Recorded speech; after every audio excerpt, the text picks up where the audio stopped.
नमस्कार दोस्तों, कैसे हैं आप लोग। उम्मीद है कि सभी लोग बहुत अच्छे होंगे और आप लोगों की पढ़ाई भी प्रॉपर वे में चल रही होगी।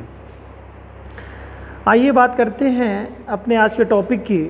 आज का टॉपिक हम लोगों का जो लास्ट टॉपिक था उसी से रिलेटेड है। लास्ट डे हम लोगों ने देखा था सुप्रीम कोर्ट के बारे में। भारतीय न्यायपालिका के संदर्भ में हम लोगों ने कुछ जाना और समझा था कि कैसे फंक्शंस करती हैं भारत की न्यायपालिका। भारत में एकीकृत न्यायपालिका की व्यवस्था है, इसके बारे में हम लोगों ने कल डिटेल में चर्चा की थी। उम्मीद है आप लोगों को समझ में आया होगा। आज हम लोग उसी क्रम में आज आगे देखेंगे कि जो संघीय न्यायपालिका हमारी है, जिसे हम सुप्रीम कोर्ट के नाम से जानते हैं, यह कैसे अपने कार्य को करती है और इससे जो दूसरे स्तर के जो न्यायालय हैं वे कैसे अपने कार्य को करते हैं। तो आज हम लोग, चूँकि भारत क्या है, राज्यों का संघ है, बहुत सारे इसमें राज्य हैं। यानी पहले अभी हमारे पास जो 29 राज्य हुआ करते थे और केंद्र शासित प्रदेशों की संख्या 7 हुआ करती थी। समय के साथ परिवर्तन 2019 में काफ़ी कुछ परिवर्तन हुआ, जिसमें हम लोगों ने देखा एक राज्य घट गया, ठीक है, और वहाँ पर 2 केंद्र शासित प्रदेशों की संख्या बढ़ गई। फिर दूसरा हम लोगों ने देखा दादर एवं नागर हवेली, दमन और दीव के बारे में देखा, इसको संयुक्त करके एक केंद्र शासित प्रदेश बना दिया गया। तो इस तरह से जो जोड़ और घटाव की स्थिति राज्यों में और केंद्र शासित प्रदेशों के आधार पर देखी, तो हम लोगों ने देखा कि जो स्टेट हमारे हो गए हैं वो 28 हो गए हैं और केंद्र शासित प्रदेशों की संख्या भी 8 हो गई है हम लोगों की, ठीक है। तो ये हमारी वर्तमान स्थिति है। अब हम बात इस पर क्यों कर रहे हैं, क्योंकि इसका रिलेशन हमारी न्यायपालिका से भी है। क्योंकि भारतीय संविधान का जो अनुच्छेद है वह कुछ यह अनुच्छेद है कि जो बताता है कि प्रत्येक राज्य के लिए एक न्यायपालिका होगी, मतलब एक हाई कोर्ट होगा। प्रत्येक राज्य के लिए उसका एक अपना हाई कोर्ट होगा। यह अनुच्छेद 214 बताता है। 214 कहता है कि प्रत्येक हाई कोर्ट, मतलब प्रत्येक राज्य के लिए एक हाई कोर्ट होगा, स्थापित किया जाएगा या होगा, ठीक है, ये बात कहता है। तो यानी कि प्रत्येक राज्य जितने हैं उनके हाई कोर्ट होने चाहिए, ऐसा संविधान में उल्लेख है। लेकिन ऐसा है नहीं कि प्रत्येक केंद्र शासित प्रदेशों के लिए भी ना तो हमारे पास हाई कोर्ट्स हैं और ना ही प्रत्येक राज्य के लिए हाई कोर्ट्स हैं। इसमें क्यों ऐसा नहीं है, क्योंकि देखिए कुछ चीज़ें ऐसी हैं, जनसंख्या का घनत्व देखा जाए और फिर इंफ्रास्ट्रक्चर को लिया जाए, ये कई सारे बिंदु हैं जिनके आधार पर समय समय पर धीरे धीरे हाई कोर्टों की संख्या बढ़ती जा रही है। जैसे वर्तमान समय में हम देखें तो हाई कोर्ट जनवरी 2019 को अगर हम आधार बनाते हैं तो हमारे पास इस समय 25 हाई कोर्ट्स की स्थापना है। ये तमाम सारे विषयों पर हम लोग आगे चर्चा करेंगे, लेकिन इसके पहले थोड़ा सा ऐतिहासिक पृष्ठभूमि की तरफ थोड़ा देखते हैं कि ऐतिहासिक पृष्ठभूमि के आधार पर जब सुप्रीम कोर्ट की स्थापना भारत में की जाती है उसको देखा हम लोगों ने लास्ट डे। आज थोड़ा सा रिवीजन करेंगे और फिर हाई कोर्ट्स के बारे में देखेंगे कि कैसे हाई कोर्ट्स जो है स्टेट्स में डेवलप हुए, कौन सा हाई कोर्ट सबसे पहले बना और उसके क्रम में कैसे कैसे हाई कोर्ट्स बनते चले गए और किन हाई कोर्टों की ऐसी व्यवस्था रही कि वहाँ का जो उस राज्य का जो हाई कोर्ट है अपने साथ ही साथ और राज्यों के भी मुकदमों को देखता है। इनके बारे में भी हम लोग आज चर्चा करने वाले हैं। तो आइए स्टार्ट करते हैं थोड़ा ऐतिहासिक पृष्ठभूमि को ध्यान में रखते हुए। हम लोगों ने देखा था कि भारत में जो सबसे पहले सुप्रीम कोर्ट की स्थापना हुई थी एक तरह से, तो 1774 ईस्वी में 1773 के रेगुलेटिंग एक्ट के आधार पर भारत में पहले सुप्रीम कोर्ट की स्थापना की गई थी। लेकिन एक्चुअल में ये सुप्रीम कोर्ट के जो आज का वर्तमान सुप्रीम कोर्ट है और उसी के परिप्रेक्ष्य में वर्क करता था, तो आप देखेंगे कि नहीं, शायद ऐसा नहीं था। और शायद क्या मतलब ऐसा नहीं था, क्योंकि सुप्रीम कोर्ट का मतलब होता है उससे ऊंचा कोई कोर्ट ना हो और उसके बाद फिर कोई और उसकी सुनवाई और कहीं ना हो सके। आखिरी सुनवाई जहां पर होती है मोस्टली वही उसका मतलब जो सुप्रीम कोर्ट की श्रेणी में रखा जाने वाला न्यायालय होता है। तो लेकिन भारत में जो 1774 ईस्वी में जो है इस्टेब्लिश किया गया था बंगाल में, वहाँ पर देखा गया तो वो उसके खिलाफ भी प्रिवी काउंसिल जो कि लंदन में स्थित हुआ करता था, वहाँ पर भी मुकदमे देखे जाते थे। तो वो तो एक तरह से सुप्रीम कोर्ट नहीं था देखा जाए। उसके बाद में हमने देखा कि 1 अक्टूबर 1937 में 1935 के अधिनियम के तहत जो है फेडरल कोर्ट की स्थापना दिल्ली में की गई थी। फिर उसके बाद में उसे एक तरह से कहिए कि आधुनिक सुप्रीम कोर्ट के रूप में देखा गया था। हालांकि उसके खिलाफ भी आप जा सकते थे, मतलब जो है लंदन में उसकी सुनवाई भी कर सकते थे प्रिवी काउंसिल में। तो एक संरचना आपने इसके बारे में समझा जो कि लास्ट वीडियो में देखा था। उसी के साथ साथ अगर हम देखें तो अंग्रेज़ों का जो समय था, अंग्रेज जो थे वो भारत पे तो शासन किए ही किए, उन लोगों की अपनी जो व्यवस्था थी उस आधार पर उन लोगों ने देखा, अंग्रेज़ों ने, कि अंग्रेज़ों की ये सोच थी कि वो एक सिस्टमेटिक वे से शासन प्रशासन को देखते थे। प्रशासन उनके यहाँ एक सिस्टमेटिक वे से चलता था। वो रूढ़िवादिता पर थोड़ा कम विश्वास करते थे। अत्याचारी थे, वो शोषण तो कर ही रहे थे भारत का, लेकिन वो रूढ़िवादी परंपराओं से थोड़ा भिन्न अपना कार्य करते थे। तो उन्होंने जैसे ब्रिटेन में नियम कानून कल्चर्स थे, वो काफ़ी हद तक उन्होंने भारत में भी लागू करने का प्रयास किया। इसी क्रम में उन्होंने न्यायिक व्यवस्था में सुधार की बड़े पैमाने पर जो है उन्होंने किया। इन्होंने जब अंग्रेज़ों का समय था उस समय कई चरणबद्ध तरीकों से भारतीय न्यायालयों की स्थापना की गई, भारतीय राज्यों में न्यायालयों की स्थापना की गई। तो उसी क्रम में अगर देखेंगे तो पहले फेज़ में हम लोग देखते हैं तो सबसे पहले इलाहाबाद हाई कोर्ट की स्थापना 1866 ईस्वी में आप देखेंगे तो सबसे पहले आप देखेंगे कि इसकी इस्टेब्लिश की जाती है। इससे पहले की अगर हम बात करें कि इलाहाबाद हाई कोर्ट से पहले की अगर बात करें तो 1862 ईस्वी में 3 स्टेट ऐसे थे हमारे जहां पर हाई कोर्ट की स्थापना की जाती है, जो कि मैंने लास्ट वीडियो में आपको बताया भी था। तो 1866 इलाहाबाद आने से पहले हम लोग 1862 के बारे में चर्चा कर रहे हैं कि 1862 ईस्वी में 3 न्यायालयों की स्थापना की गई थी जो कि अपने स्टेट के हाई कोर्ट हुआ करते थे। वे मद्रास हाई कोर्ट था, दूसरा मुंबई हाई कोर्ट था जिसे बम्बई हाई कोर्ट कहा जाता था पहले, फिर कलकत्ता हाई कोर्ट था। तो ये 3 हाई कोर्ट थे और इसके अलावा एक सुप्रीम कोर्ट हुआ करता था, ठीक है, जो कि दिल्ली में इस्टेब्लिश किया गया था 1935 के अधिनियम के तहत। 1937 में 1 अक्टूबर 1937 को इस्टेब्लिश किया गया था।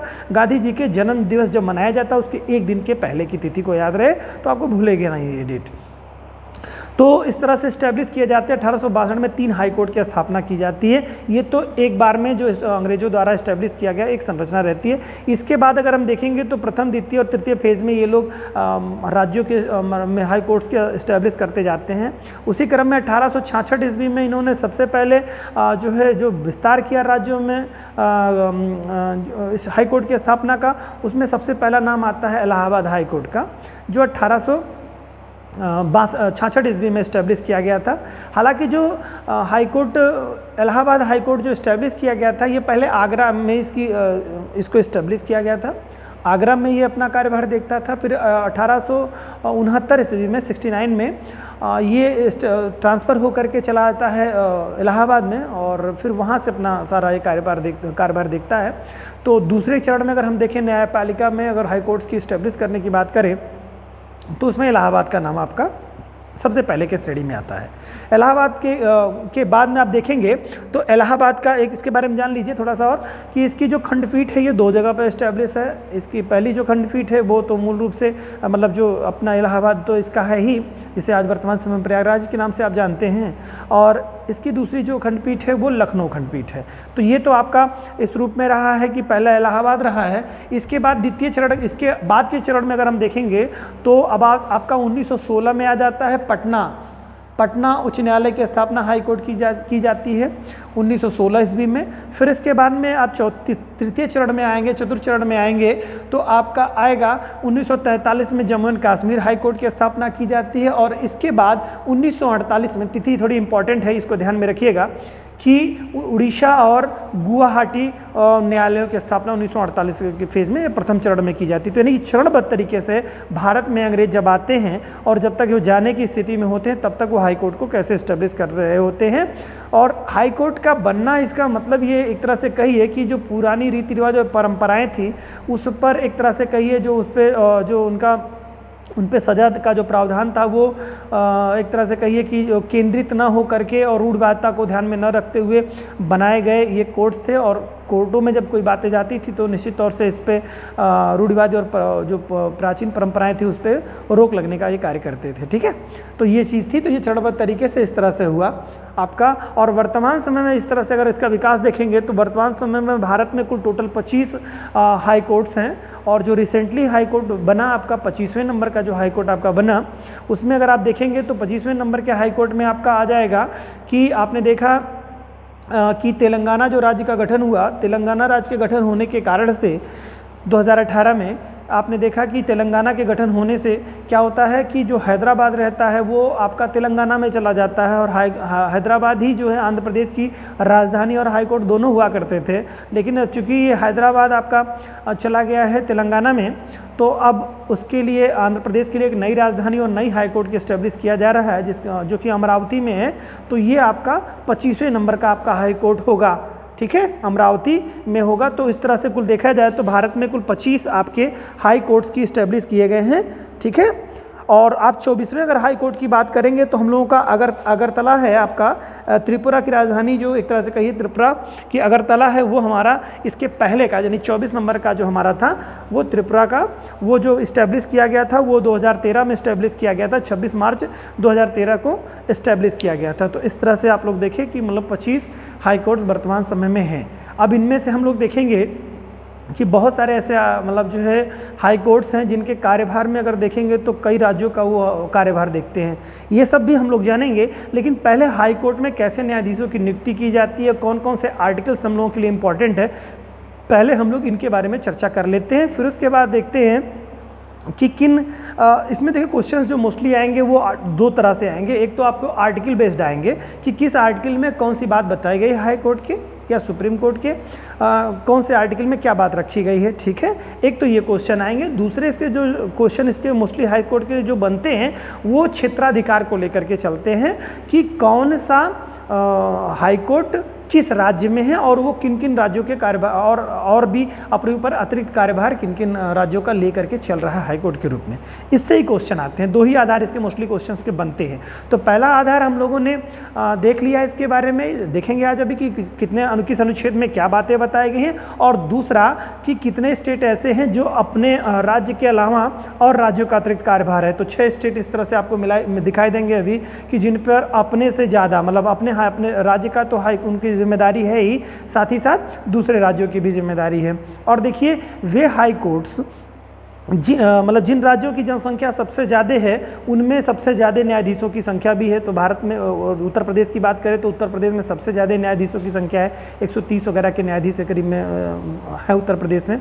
इस तरह से न्यायाधीशों में जैसे वो राज्यपाल महोदय की संस्तुति पर राष्ट्रपति महोदय उसकी नियुक्ति करते हैं, और वो सब चीज़ें आगे हम लोग अभी देखेंगे। तो ये सबसे ज़्यादा अगर न्यायाधीशों की संख्या की बात करेंगे तो सबसे ज़्यादा मुकदमे जिस राज्य में होंगे उसी राज्य में होगा। तो उत्तर प्रदेश ऐसा राज्य है कि जहाँ पर न्यायाधीशों की संख्या सबसे ज़्यादा है। तो आप देख लीजिए कि इनका लोकसभा में प्रतिनिधित्व उत्तर प्रदेश का सबसे ज़्यादा है, राज्यसभा में प्रतिनिधित्व सभी राज्यों से ज़्यादा है, और इसमें हाई कोर्ट में न्यायाधीशों का प्रतिनिधित्व भी देखेंगे तो सबसे ज़्यादा न्यायाधीश हाई कोर्ट में उत्तर प्रदेश में ही है, ठीक है।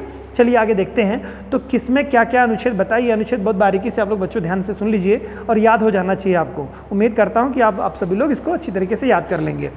इसमें क्या है, अनुच्छेद 214 देखिए क्या कहता है। ये कहता है प्रत्येक राज्यों के लिए उसका अपना क्या होगा, हाई कोर्ट्स होंगे।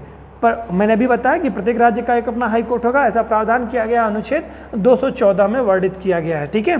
तो वही स्थापना के संदर्भ में है। दूसरी बातें कुछ आर्टिकल्स हैं जो आपको जवानी याद होने चाहिए, इस नाते मैंने यहाँ पर नोट डाउन कर दिया है, तो इसको आप बारीकी से देखिएगा। उसके बाद में आपका नेक्स्ट है अनुच्छेद 216 है, जिसमें हाई कोर्ट के गठन के बारे में है।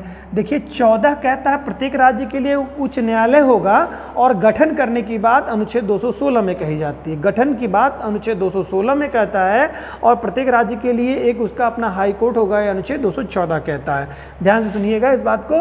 और अनुच्छेद 231 क्या कहता है, संसद को यह शक्ति है कि 2 या 2 से अधिक राज्यों या संघ शासित प्रदेशों के लिए एक हाई कोर्ट की स्थापना के लिए बात करें, एक ही हाई कोर्ट स्थापित करें, ये उसके पास संसद के पास शक्ति है। तो ये एग्जाम में क्वेश्चन पूछता है, अभी आगे भी आपको मिलेगा, मैं इस पर बात चर्चा करूंगा, लेकिन इसको यही ध्यान रख लीजिएगा। अनुच्छेद 231 क्या कहता है, संसद को 2 या 2 से अधिक राज्यों के लिए ही एक ही हाई कोर्ट स्थापित करने की शक्ति दी गई है, यानी कि वो चाहे तो एक ही हाई कोर्ट में मतलब जो है कि माध्यम से दूसरे राज्य का या केंद्र शासित प्रदेश का कार्यभार देख सकता है। ये संसद की पावर में दिया गया है, अनुच्छेद 231 में वर्णित बातें हैं। और फिर वहीं पे बच्चों अनुच्छेद 241 बड़े महत्वपूर्ण दोनों हैं, आप ध्यान करिएगा। इसमें क्या है, जो केंद्र शासित प्रदेश हैं या संघ शासित राज्य जो हमारे हैं, या संघ शासित क्षेत्र या प्रदेश या राज्य जो भी आप कहिए, उनके लिए अनुच्छेद 241 के तहत संसद को यह पावर है कि उसके लिए हाई कोर्ट की स्थापना कर सके। इसी के तहत दिल्ली हाई कोर्ट की स्थापना की गई थी। ध्यान रखिएगा। तो पूछा जाएगा दिल्ली चूंकि केंद्र शासित प्रदेश है तो उसके लिए किस अनुच्छेद के तहत प्रावधान किया गया है। मान लो और किसी केंद्र शासित प्रदेश में हाई कोर्ट की स्थापना करनी हो तो आप किस आधार पर करेंगे, संसद किस आधार पर करेगी, तो अनुच्छेद 241 के, यानी कि केंद्र शासित प्रदेशों के लिए अगर हाई कोर्ट की स्थापना करनी है तो आर्टिकल क्या है, 241 के तहत आप करेंगे, मतलब आप करेंगे मीन संसद करेगी। और अगर 2 या 2 से अधिक राज्यों के लिए एक ही हाई कोर्ट को स्टैब्लिश करना है, रखना है, तो उसके लिए संसद की पावर जो है 231 होगी। तो ये दोनों आप याद रखिएगा, एग्जाम में बहुत ही महत्वपूर्ण है, इससे क्वेश्चन आ सकता है। और इसके अलावा है अनुच्छेद 215, जिसमें यह कहा गया था अभिलेखीय न्यायालय घोषित करता है। अनुच्छेद 215 हाई कोर्ट को सुप्रीम कोर्ट की भांति अभिलेखीय न्यायालय घोषित करता है। अभिलेखीय न्यायालय के बारे में हमने बात करी थी कि ये सुप्रीम कोर्ट और प्रत्येक राज्यों के हाई कोर्ट्स अभिलेखीय न्यायालय की श्रेणी में आते हैं। 2 ही आते हैं, आप हमेशा याद रखिएगा, कभी ये भूलिएगा मत कि सारे हाई कोर्ट्स और सुप्रीम कोर्ट ये दोनों अभिलेखीय न्यायालय हैं। इनके द्वारा दिए गए जजमेंट अभिलेखों के तौर पे सुरक्षित रखे जाते हैं और इससे मिलता जुलता कोई वाद होता है तो निर्णय इसी के परिप्रेक्ष्य में दिया जाता है, इसके अगेंस्ट नहीं दिया जाएगा। तब तक नहीं दिया जाएगा जब तक कि वो खंडपीठ इससे बड़ी ना हो। बड़ी खंडपीठ सेम मुद्दे पर वो निर्णय दे सकती है, लेकिन खंडपीठ छोटी या उसके समकक्ष वो निर्णय नहीं दे सकती है। तो इस तरह से कही है कि उनका एक तरह से जजमेंट सुरक्षित रखा जाता है। तो अभिलेखीय न्यायालय, इसके बारे में हम लोगों ने लास्ट वीडियो में और डिटेल चर्चा की थी, आप उस पर देख लीजिएगा उसको। तो ये बात है। इसके अलावा अनुच्छेद 214(4) में क्या कहता है, हाई कोर्ट को न्यायाधीशों को हटाने की प्रक्रिया और आधार वही होगा जो सुप्रीम कोर्ट के न्यायाधीशों को हटाने की प्रक्रिया और आधार होगा। तो देखिए, हाई कोर्ट के न्यायाधीशों को और सुप्रीम कोर्ट के न्यायाधीशों को हटाने के लिए जो प्रक्रिया बताई गई है उसमें यही है कि सुप्रीम कोर्ट के न्यायाधीश जो हटाए जाते हैं उन पर महाभियोग की प्रक्रिया लगती है। महाभियोग की प्रक्रिया के द्वारा ही हटाए जाते हैं वो लोग। और यहाँ पर महाभियोग शब्द नहीं लगेगा, लेकिन प्रोसेस वही होगा। प्रोसेस में क्या होगा कि अगर लोकसभा में उनको हटाने का, किसी न्यायाधीश को हटाने का, चाहे चीफ जस्टिस या किसी और न्यायाधीश को हटाने की अगर बात आएगी तो वहाँ पर क्या करेंगे कि लोकसभा में अगर है तो 100 सांसदों की सहमति होनी चाहिए प्रस्ताव लाने के लिए, और अगर राज्यसभा में है तो 50 सांसदों की सहमति होनी चाहिए और उस सदन के 2/3 बहुमत से वह उपस्थित और मतदान करने वाले 2/3 सदस्यों की संख्या से उस सदन से पारित होने पर ही महाभियोग की प्रक्रिया पूर्ण मानी जाती है। हालांकि ऐसी प्रक्रियाएं भारत में एक बार हुई हैं, लेकिन वो कम्प्लीटली फाइनली वहाँ तक नहीं पहुँच पाया। इसके पहले न्यायाधीश ने अपना इस्तीफा दे दिया, और इसके पहले दीपक मिश्रा सर थे, उनके बारे में भी देखिए महाभियोग की प्रक्रिया आई थी। हालांकि राज्यसभा सांसद उपराष्ट्रपति महोदय जो राज्यसभा के सभापति थे उस समय, वेंकैया नायडू साहब, तो उन्होंने क्या किया कि उसको खारिज कर दिया था। मतलब वो आ ही नहीं पाया, सदन में आया ही नहीं, उसके पहले उस प्रस्ताव को खारिज कर दिया गया। तो इस तरह से महाभियोग की प्रक्रिया के द्वारा कोई राष्ट्रपति आज तक हटाया नहीं गया है। एक चला था, उसके पहले उन्होंने इस्तीफा दे दिया था, इस कारण से ऐसा नहीं हो पाया। ये सब चीज़ों के बारे में और कभी चर्चा होगी। तो बहरहाल अभी हम लोग कहते हैं महत्वपूर्ण चीज़ देखते हैं जो एग्जाम के पॉइंट ऑफ व्यू से काफ़ी महत्वपूर्ण, उन पर हम लोग जारी करते हैं बात। तो इसी सेम प्रक्रिया यानी हाई कोर्ट के, सुप्रीम कोर्ट के न्यायाधीशों की हटाने की प्रक्रिया सेम एक तरह से है, ठीक है। और जानते हैं कि इनकी नियुक्ति करने की प्रक्रिया जो है राष्ट्रपति महोदय ही करते हैं, चाहे वो हाई कोर्ट के न्यायाधीश हों, चाहे सुप्रीम कोर्ट के न्यायाधीश हों। और भी बहुत सारी इससे रिलेटेड बहुत बातें हैं, आगे अभी देखते हैं हम लोग। अगला है अनुच्छेद 226 के तहत रीट जारी करने की शक्ति दी गई है। तो बिल्कुल है, अनुच्छेद जैसे सुप्रीम कोर्ट को अनुच्छेद 32 के तहत, उसी तरह से हाई कोर्ट को अनुच्छेद 226 के तहत रीट जारी करने की शक्ति दी गई। 5 तरह की रीट आपकी जारी होती है। ये 5 तरह की रीटों के बारे में आप लोगों के बारे में बहुत डिटेल हम लोगों ने चर्चा की है इस पर, और इस पर आप लोग इसको देखिए। जैसे कि है बंदी प्रत्यक्षीकरण है, परमादेश है, प्रतिषेध है, उत्प्रेषण है, अधिकार परीक्षा है। इस तरह 5 तरह की कुल रीट होती हैं। इन 5 तरह की रीट जारी करने का हाई कोर्ट और सुप्रीम कोर्ट को ही केवल पावर है। तो सुप्रीम कोर्ट की आधार ये फंडामेंटल राइट को रक्षा के लिए ही ये रीटें जारी की जाती हैं। तो हाई कोर्ट जो है अनुच्छेद 226 के तहत जारी करता है और सुप्रीम कोर्ट जो है वो अनुच्छेद 32 के तहत रीट को जारी करता है। उम्मीद है आप लोग समझे होंगे। आगे देखते हैं हम लोग। अनुच्छेद 227 में जो कहता है वो क्या, अधीनस्थ न्यायालयों के अधीक्षण की शक्ति प्राप्त की गई है या प्रदान की गई है। तो यानी कि हाई कोर्ट जो है अपने से छोटे जो न्यायपालिका हैं, यानी कि डिस्ट्रिक्ट जो कोर्ट्स वगैरह हैं, उनके अधीक्षण और मतलब जाँच करने की शक्ति इनके पास उपस्थित है, प्राप्त है। आइए अब इसकी और डिटेल करते हैं। ये आपके अनुच्छेद सारे बच्चों याद, अगर एग्जाम में बेहतर परफॉर्मेंस करना चाहते हैं तो आप डेफिनेटली आपको ये याद होने चाहिए। आइए और बातें करते हैं आगे। मैंने कहा हाई कोर्ट की स्थापना के बारे में उल्लेख किया गया, अनुच्छेद 214 में बातें बताई गई कि हाई कोर्ट होगा। और ये तो स्थापना के बारे में। फिर गठन के बारे में अनुच्छेद 216 के तहत आपने देखा है, 216 है, 214 है, ठीक है, ये तो बात है। न्यायाधीशों की अर्हता, यानी कि अर्हता क्या होगी, मतलब उनकी योग्यता के लिए है। तो देखिए हाई कोर्ट के लिए जो प्रावधान किया गया है, तो पहले भारत का नागरिक होना चाहिए मस्ट, जो कि सुप्रीम कोर्ट में भी था, यहाँ पर भी है, तो वो बात इसमें बताई गई। इसके लिए इसमें थोड़ी जटिल प्रक्रिया है। जैसे सुप्रीम कोर्ट में न्यायाधीशों की नियुक्ति के लिए जो बात कही गई थी, उसमें कहा गया था कि हाई कोर्ट में कम से कम 5 वर्ष की सेवा दे चुके हों। ध्यान समझिएगा, 5 वर्ष की सेवा दे चुके हों किसी हाई कोर्ट में, ये एक या एक से अधिक हाई कोर्ट में न्यायाधीश के रूप में। लेकिन यहाँ पर अगर आप देखेंगे तो यहाँ पर कह रहा है कि किसी न्यायालय में जो है लगभग 10 वर्ष की वो न्यायाधीश के रूप में सेवा दे चुके हैं। अब किसी न्यायालय में मतलब अब चूँकि हाई कोर्ट के न्यायाधीश बनने जा रहे हैं, तो यानी डिस्ट्रिक्ट कोर्ट्स में, डिस्ट्रिक्ट कोर्ट में 10 वर्ष तक की वो सेवा दे चुके हों, ठीक है, एक या एक से अधिक न्यायालयों में, ठीक है, 10 वर्ष की सेवा दे चुके हों, या कोई व्यक्ति 10 वर्षों तक हाई कोर्ट में वकालत कर चुका हो, किसी भी एक हाई कोर्ट में या एक से अधिक हाई कोर्ट में वकालत कर चुका हो, तो वह न्यायाधीश बनने की योग्यता के श्रेणी में आएगा, अन्यथा वह न्यायाधीश नहीं बन पाएगा। समझ में आ रहे? तो दोनों के लिए 10 वर्ष है। 10 वर्ष में आपको न्यायाधीश भी होना है और 10 वर्ष ही आपको एडवोकेट के रूप में भी कार्य करना होगा, तभी आप जा करके हाई कोर्ट के न्यायाधीश बनने की योग्यता आपके अंदर आ पाएगी, ठीक है। आगे की बात करते हैं। अनुच्छेद, इनकी नियुक्ति जो न्यायाधीश, हाई कोर्ट के न्यायाधीशों की नियुक्ति जो होती है वो किसके तहत? अनुच्छेद 217(1) के तहत राष्ट्रपति महोदय करते हैं। लेकिन राष्ट्रपति जो करते हैं वो क्या करते हैं, जिस राज्य का न्यायाधीश है ना, नियुक्ति से पहले वो क्या करते हैं कि चीफ जस्टिस और उसकी जो कमेटी है उनके सलाह और प्लस राज्यपाल, जिस राज्य के मतलब जो है न्यायाधीश नियुक्त किए जा रहे हैं, उनकी सलाह के आधार पर ही वो नियुक्ति राष्ट्रपति महोदय करते हैं, ठीक है। तो ये थोड़ा सा ध्यान रहे कि इनको हटाने के लिए, मतलब इनको जोड़ने के लिए अनुच्छेद 217 में बात की गई है।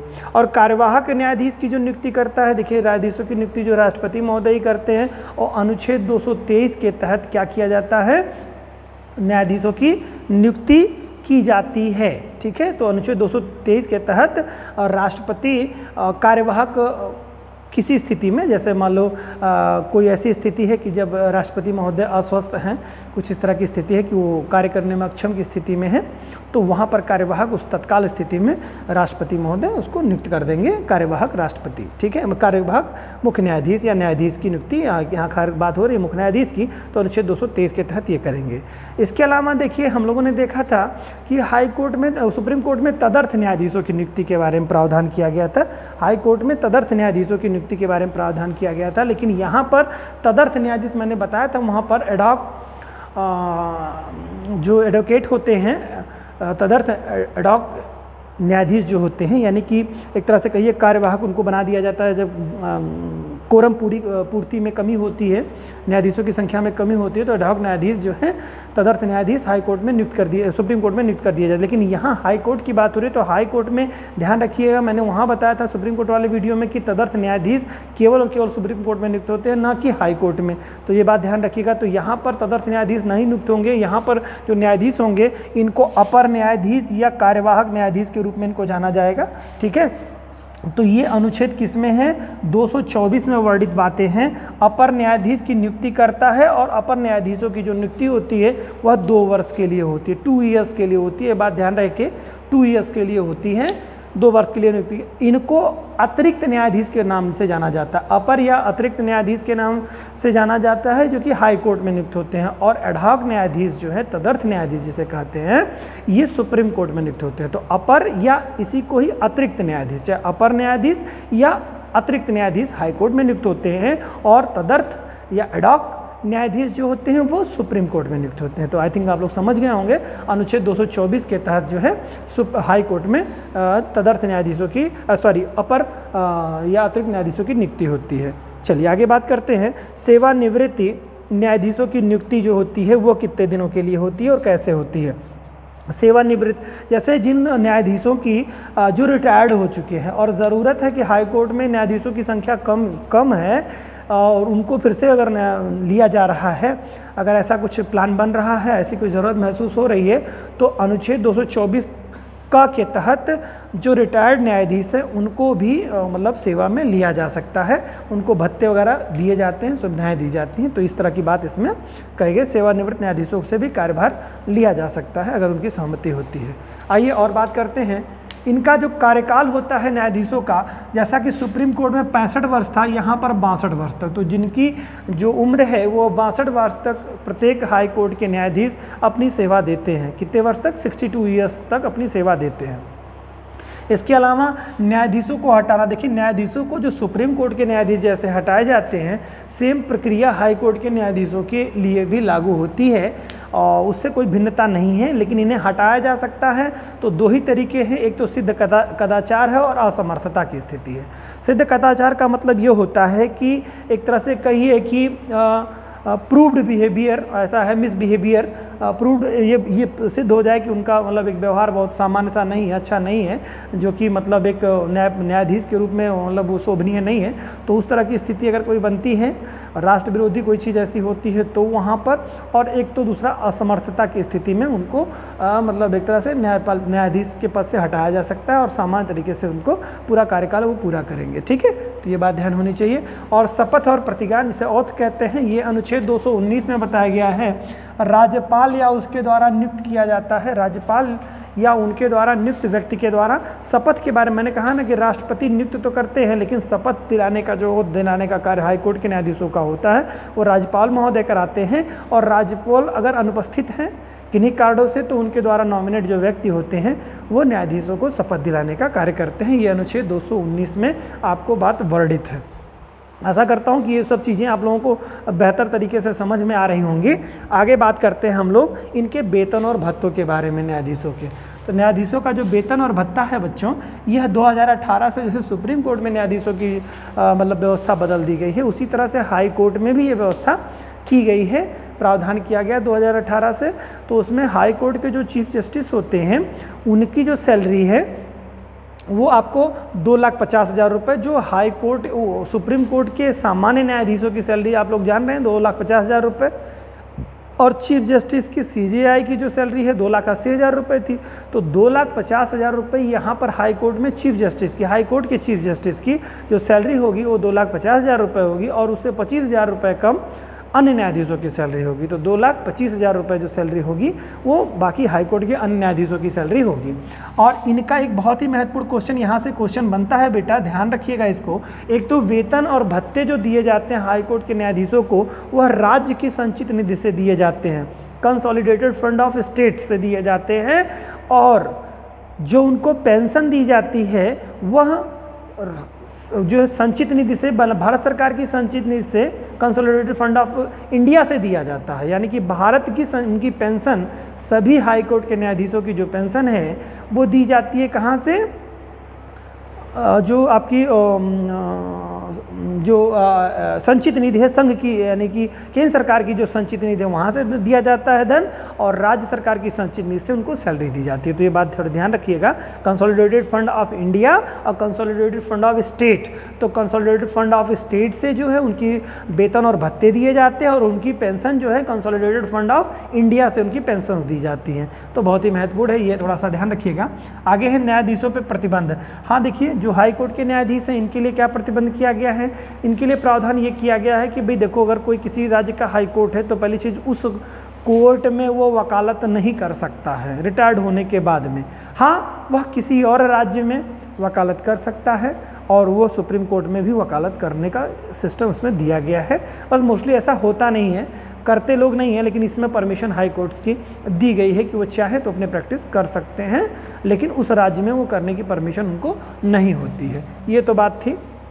अब देखिए कुछ हम लोग बात करते हैं शक्तियों के बारे में, हाई कोर्ट की शक्तियाँ। तो हाई कोर्ट की शक्तियाँ भी वही मैंने बताया, जैसे प्रारंभिक क्षेत्राधिकार की जो शक्ति होती है सुप्रीम कोर्ट में जो बताई गई थी, लगभग करीब में वही स्थिति यहाँ पर भी होती है। प्रारंभिक क्षेत्राधिकार इन पे होता है, यानी कि जो चीज़ें अगर ये चाहें तो सरकार के खिलाफ भी रिट जारी कर सकते हैं, सरकार के खिलाफ अनुच्छेद 226 के तहत अभी हमने बताया, ठीक है। और कोई मुकदमा चाहते हैं ये कि किसी और न्यायालय में चल रहा है तो हाई कोर्ट चाहे तो डायरेक्टली जैसे सुप्रीम कोर्ट में अपने, जैसे सुप्रीम कोर्ट करता था कि किसी हाई कोर्ट में कोई मुकदमा चल रहा है तो डायरेक्टली अपने पास बुला सकता था। उसी तरह से हाई कोर्ट के पास भी पावर है कि वो किसी अपने से जूनियर न्यायपालिका में कोई चीज़ चल रही है तो वहाँ से मुकदमे डायरेक्टली अपने पास बुला सकता है और उसको उसकी सुनवाई कर सकता है। एक चीज़ ये है। दूसरी चीज़ इसमें यह भी है कि अगर वह चाह रहा है कि राज्य सरकार के द्वारा कोई ऐसे निर्णय लिए गए हैं जो फंडामेंटल राइट के अगेंस्ट हैं या कुछ ऐसी व्यवस्था बनाएगी जो संविधान के प्रावधानों का उल्लंघन कर रही है, तो उस पर वो विचार कर सकती है और फिर उस पर निर्णय दे सकती है। तो ये तो कुछ उसकी शक्तियों के बारे में थे। आइए जानते हैं थोड़ा सा कि जो न्यायपालिकाएँ हैं कहाँ पर हैं और किन के अतिरिक्त कार्यभार किन जगहों पर दिए गए हैं, उनके बारे में भी थोड़ी सी चर्चा कर लेते हैं। देखिए, लगभग मैंने बताया अभी आप लोगों को कि 28 राज्य हुआ करते थे, पहले 29 राज्य हुआ करते थे, अभी 28 राज्य हो गए और 8 केंद्र शासित प्रदेश। मैंने शुरुआती लेक्चर में अभी आपको मैंने ये बात बताई। तो कैसे हुए इसके बारे में मैंने पूरी जिक्र कर लिया, आप लोग उसको देख लीजिएगा। ठीक है, तो आज बात करते हैं कि कौन कौन सी न्यायपालिका और किससे क्वेश्चंस कहाँ से आते हैं। तो देखिए 28 राज्य हैं और सभी न्यायालयों सभी के संदर्भ में तो आएगा नहीं एग्जाम में, डेफिनेटली नहीं आना है। क्यों नहीं आना है कि इतने ज़्यादा तथ्य हैं कि सबके हाई कोर्ट्स कहाँ इस्टेब्लिश है, इससे क्वेश्चंस नहीं आएगा। इसमें क्वेश्चंस जो आएंगे वो यही क्वेश्चंस आएंगे कि किस राज्य का हाई कोर्ट किससे संबंधित है या किस राज्य में और किस राज्य के या केंद्र शासित प्रदेशों के हाई कोर्ट उससे रिलेटेड है। ठीक है, तो आप ध्यान रखिएगा, कुछ एक हैं जो बहुत ही महत्वपूर्ण है, इनके बारे में मैं बात कर लूँ। अगर हम एक क्रम में चलेंगे तो पहले पश्चिम भारत की तरफ से अगर हम देखें, पश्चिमोत्तर अरब सागर के तटों पे देखें तो सबसे पहले महाराष्ट्र आता है। तो महाराष्ट्र एक ऐसा स्टेट है जो हाई कोर्ट है। मैं आपको 5-6 कुल 6 हाई कोर्ट्स हैं जिनके पास अतिरिक्त कार्यभार है। इन्हीं से क्वेश्चन आपको एग्जाम में डेफिनेटली मिलने हैं और कहीं एक्स्ट्रा आपको नहीं जाना है। तो एक एक के बारे में हम लोग देखेंगे। तो महाराष्ट्र अगर देखेंगे, मुंबई हाई कोर्ट को देखेंगे तो ये गोवा को भी लिया है, दमन द्वीप एवं दादर एवं नागर हवेली, ये 4 जगहों के मतलब करता था। लेकिन अभी दमन द्वीप एवं दादर एवं नागर हवेली एक हो गए हैं केंद्र शासित प्रदेश, तो वो हो गया। मुंबई यानी महाराष्ट्र को भी देखता है, गोवा को देखता है, एक तो ये हो जाता है। दूसरा आप लोग आ जाते हैं केरल की तरफ, नीचे उतर के चले आएंगे तो केरल में देखेंगे तो अब ये देखिए इससे यह भी है कि इनकी मतलब ये कहाँ पर हाई कोर्ट्स इनके हैं, तो इनकी राजधानियाँ कुछ ऐसे हैं जिनकी अपनी राजधानी में नहीं है। जैसे केरला में, तो केरला की राजधानी तिरुवनंतपुरम, अब वहाँ पर देखेंगे तो उसकी जो न्यायपालिका है यानी हाई कोर्ट है तो एर्नाकुलम में है। तो एर्नाकुलम में जो हाई कोर्ट इसका है तो ये आप देखेंगे तो एक केंद्र शासित प्रदेश और खुद अपने राज्य का भी देखता है। तो यानी लक्षद्वीप जो है, लक्षद्वीप एर्नाकुलम हाई कोर्ट के मतलब जो है क्षेत्र में ही आता है और केरल भी अपना देखता है। उसी तरह से अगर आप जाएंगे नीचे तमिलनाडु की तरफ देखेंगे तो तमिलनाडु का जो चेन्नई है आपका, तो मद्रास हाई कोर्ट जिसे कहते थे, तो वो अपना तो देखता है, साथ साथ पुदुचेरी का भी देखता है। इसी तरह से आगे और बढ़ जाएंगे तो पश्चिम बंगाल आपको दिखाई देगा। तो पश्चिम बंगाल में हाई कोर्ट की बात करेंगे, कलकत्ता हाई कोर्ट की बात करेंगे तो वो खुद का तो देखता है, साथ ही साथ अपना किसका देखता है, अंडमान निकोबार द्वीप समूह का भी देखता है। फिर उसकी तरफ आगे बढ़ जाएंगे पूर्वोत्तर भारत की तरफ, तो असम में चले जाएंगे तो असम में जो हाई कोर्ट है उसकी राजधानी में ना हो करके गुवाहाटी में स्थित है। तो गुवाहाटी एक ऐसा स्टेट है जहाँ पर गुवाहाटी एक ऐसा न्यायालय है जो पहले 7 राज्यों को मतलब जो है राज्यों का न्याय देखता था। तो ये आपका 6 स्थिति में पहुँचा और 7वें में अगर आप जाएंगे तो चंडीगढ़ आपका पड़ जाएगा। तो ये छठा आपका स्थिति आ जाएगा चंडीगढ़ की, जो कि अतिरिक्त न्यायालय के तौर पे देखेंगे। तो आपने महाराष्ट्र देखा, गोवा देखा, एर्नाकुलम देखा, तमिलनाडु देखा, फिर आपने पश्चिम बंगाल देखा, गुवाहाटी देखा और छठा मैंने बताया आपको कि चंडीगढ़ देखा। चंडीगढ़ जो है हरियाणा और पंजाब दोनों को देखता है। मेरे ख्याल से आप लोग इसको समझे होंगे और थोड़ी डिटेल करते हैं इसके बारे में कि जानते हैं इसके बारे में, थोड़ा और चर्चा करते हैं। मुंबई देखिए, तो मुंबई मैंने बताया गोवा, महाराष्ट्र, दादर एवं नागर हवेली, दमन और दीप, ये चारों को देखता है। इसकी कई खंडपीठें बनी हुई हैं। आप लोग के लिए मैं ये काम छोड़ दे रहा हूँ कि आप इसको खुद स्वतः से देखें, थोड़ा सा और आपको समझ में आएगा, वरना तथ्य भूल जाएंगे आपको। इंपॉर्टेंट फैक्ट है, इससे एग्जाम डेफिनेटली क्वेश्चन आते हैं। अगर हाई कोर्ट से कोई क्वेश्चन उठा तो इन्हीं बिंदुओं से क्वेश्चन आएंगे या तो फिर आर्टिकल से आपको क्वेश्चन आएंगे। मैंने शुरुआती दौर में आपको बताया, तो ये मैं आपके लिए जिम्मेदारी छोड़ दे रहा हूँ। जैसे मुंबई में आप देखेंगे तो नागपुर वगैरह है, इसकी जो औरंगाबाद है, मैं बता दे रहा हूँ 1-2 आपको, लेकिन ये मैं बताना नहीं चाह रहा हूँ, आप इसको खुद देखिए तो आपको याद करने में थोड़ी आसानी होगी। तो मुंबई आप देख रहे हैं, मुंबई में है इसकी, और भी मैंने बताया कि औरंगाबाद में आपको बताया, फिर नागपुर में इसकी ब्रांचें हैं आपकी, मतलब इसकी खंडपीठ। ठीक है, जैसे अभी आप मैंने बताया था इलाहाबाद की खंडपीठ, लखनऊ। इसी तरह से प्रत्येक न्यायपालिका की कई खंडपीठें हैं, आप इसके बारे में देखेंगे खंडपीठ कहाँ पर इसकी इस्टेब्लिश हो रहा है। दूसरा आपको कोलकाता के बारे में यहाँ देख रहा है। कोलकाता में क्या है, पश्चिम बंगाल और अंडमान निकोबार द्वीप समूह, ये आपका दूसरा हो गया। और एग्जाम में पूछता है कि कुल कितने न्यायपालिका मतलब जो कितने हाई कोर्ट्स हैं जो कि अपने ऊपर मतलब एक से अधिक राज्यों का देख रहे हैं। तो मैंने अभी 6 बताया, आपको 6 याद होने चाहिए। ये मैं उन्हीं 6 का बारे में जिक्र कर रहा हूँ जिससे आपको याद हो जाए बच्चों, ठीक है। तीसरा आपका है जो है केरला का एर्नाकुलम हाई कोर्ट, जो कि लक्षद्वीप और केरल दोनों को समाहित किए हुए हैं। इसके अलावा अगर देखेंगे सबसे महत्वपूर्ण जो है आपका असम राज्य का गुवाहाटी न्यायालय, जो कि इस्टेब्लिश किया गया था 1971 ईस्वी में। इसमें बहुत महत्वपूर्ण तथ्य है, इसको ध्यान में रखिएगा। तो इसमें कौन कौन से राज्य शुरुआती दौर में हाई कोर्ट्स में 7 स्टेट आते थे, 7 राज्यों का ये न्यायालय हुआ करता था पूर्वोत्तर भारत में। कौन कौन सा है तो ऊपर से देखेंगे तो असम तो जिसमें है वो तो है ही आपका, इसके साथ अरुणाचल प्रदेश हो जाएगा, उसके नीचे मेघालय, त्रिपुरा, मिजोरम, नागालैंड और मणिपुर। ये कुल टोटल आपके 7 स्टेट हुआ करते थे। देख लीजिए इसमें से कौन कौन सा, असम हो गया, अरुणाचल प्रदेश हो गया, नागालैंड हो गया, मिजोरम हो गया, मणिपुर हो गया, त्रिपुरा हो गया, मेघालय हो गया, ठीक है। तो कुल टोटल असम, अरुणाचल प्रदेश, नागालैंड, मिजोरम, मेघालय, मणिपुर और त्रिपुरा, कुल टोटल आपके देखेंगे तो आपके 4 और 3 7 स्टेट है जहाँ का ये न्यायालय हुआ करते थे। मैं फिर से एक बार जिक्र कर दे रहा हूँ, आपको ये बात याद होनी चाहिए। 7 थे लेकिन अभी है नहीं, भले ध्यान समझिएगा। इसमें से 3 स्टेट निकल चुके हैं, 3 स्टेट्स एक तरह से निकल चुके हैं। और तीनों कब निकले, 2013 में निकले। कौन सी डेट में निकले अभी मैं सब बात बता रहा हूँ, पहले आप इसको ध्यान रखिएगा। 7 आपके स्टेट थे, कौन कौन से था, एक तो खुद का गुवाहाटी असम था, फिर अरुणाचल प्रदेश था, फिर उसके नीचे सीधे आ जाइए मेघालय, फिर उसके बाद में आप उसके सीधे नीचे आ जाइए त्रिपुरा और मिजोरम। ये तो हो गए आपके 5, और 2 और आपके बने, नागालैंड बन गया और मणिपुर, ठीक है। 7 स्टेट हुआ करते थे जिनका हाई कोर्ट हुआ करता था कहाँ, गुवाहाटी। लेकिन 2013 में कुछ परिवर्तन किए गए। 23 मार्च को 25 और 26, 23, 25 और 26 मार्च को इन न्यायालय गुवाहाटी न्यायालय से 3 न्यायपालिकाएं और स्थापित कर दी, 3 हाई कोर्ट और इस्टेब्लिश कर दिए गए। एक तो मेघालय में 23 मार्च 2013 को मेघालय की राजधानी शिलांग में हाई कोर्ट इस्टेब्लिश किया गया, जो कि गुवाहाटी कार्य क्षेत्र में आता था, न्यायपालिका के हाई कोर्ट के अंतर्गत आता था। नया हाई कोर्ट इस्टेब्लिश हो गया 23 मार्च 2013 को शिलांग में मेघालय का हाई कोर्ट इस्टेब्लिश कर दिया गया। फिर उसके बाद में 25 मार्च 2013 को मणिपुर की राजधानी इम्फाल, मणिपुर में इस्टेब्लिश कर दिया, इम्फाल में एक हाई कोर्ट की इस्टेब्लिश कर दिया गया। और लास्ट त्रिपुरा जो है 26 मार्च 2013 को त्रिपुरा के अगरतला में एक हाई कोर्ट इस्टेब्लिश कर दिया। इस तरह से 7 हाई कोर्ट में से 3 हाई कोर्ट निकल गए।